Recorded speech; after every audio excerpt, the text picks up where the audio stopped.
हमारे परिवार का इतिहास रहा है कि जलने वालों ने फकत मेरे मुंह के निवाले देखे। कौन है जिसने मेरे पैरों के छाले देखे।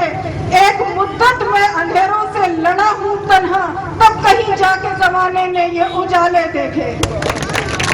अगर आज की बात की जाए, आज ये कुर्बानी जरूरी है। हमें भी बुरा लगता है, हमें भी तकलीफ होती है, लेकिन हम उस जगह पहुंच चुके हैं कि जहां ना हम जीत सकते हैं अकेले और ना हम हार सकते हैं।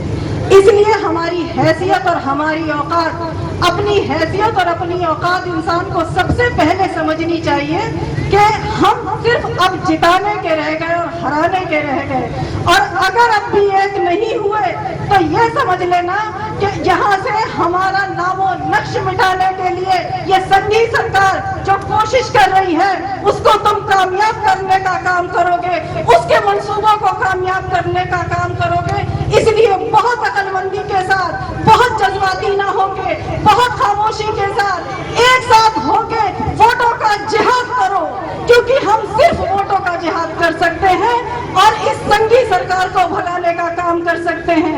बहुत शर्म आती है जब मैंने आज ये सुना कि कुछ मुसलमानों ने आज यहाँ पर बैठ के मुकेश राजपूत की मीटिंग कराई। मुझे लगता है समाज से उनका हुक्का पानी बंद कर देना चाहिए। इतने मतलबी मत बनो कि बच्चों की जिंदगियों से खेलो, हमारे बच्चों की जानों से खेलो। आज कितने लोग CA/NRC में जेलों में बंद हैं और आपको बताने मुझे खुशी हो रही है कि उन बच्चों के कितने केसेस सलमान खुर्शीद साहब फ्री में लड़ रहे हैं। ये बहुत बड़ी बात है।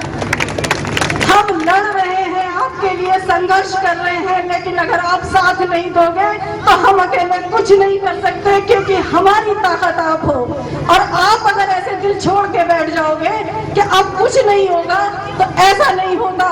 100 बार लड़ेंगे, 100 बार हारेंगे, लेकिन फिर भी उठ के चलेंगे। गिरते हैं वही दिल जो मैदान जंग में। मीडिया में और समाचार पत्रों में प्रकाशित एक खबर जिसमें कि मारिया आलम खां जो सपा से संबंध रखती हैं का एक वीडियो वायरल हो रहा है, जिसमें कि वो धर्म के आधार पर वोट मांगने का प्रयास कर रही हैं। ये आचार संहिता का उल्लंघन है।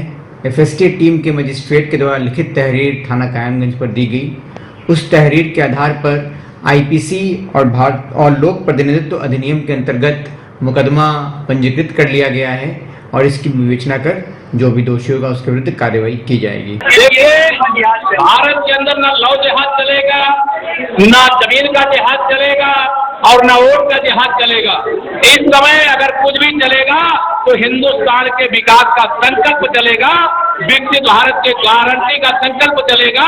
माननीय नरेंद्र मोदी जी की तीसरी बार सरकार बनाने का जो जनता ने तय कर लिया है, उस लक्ष्य को पूरा करने का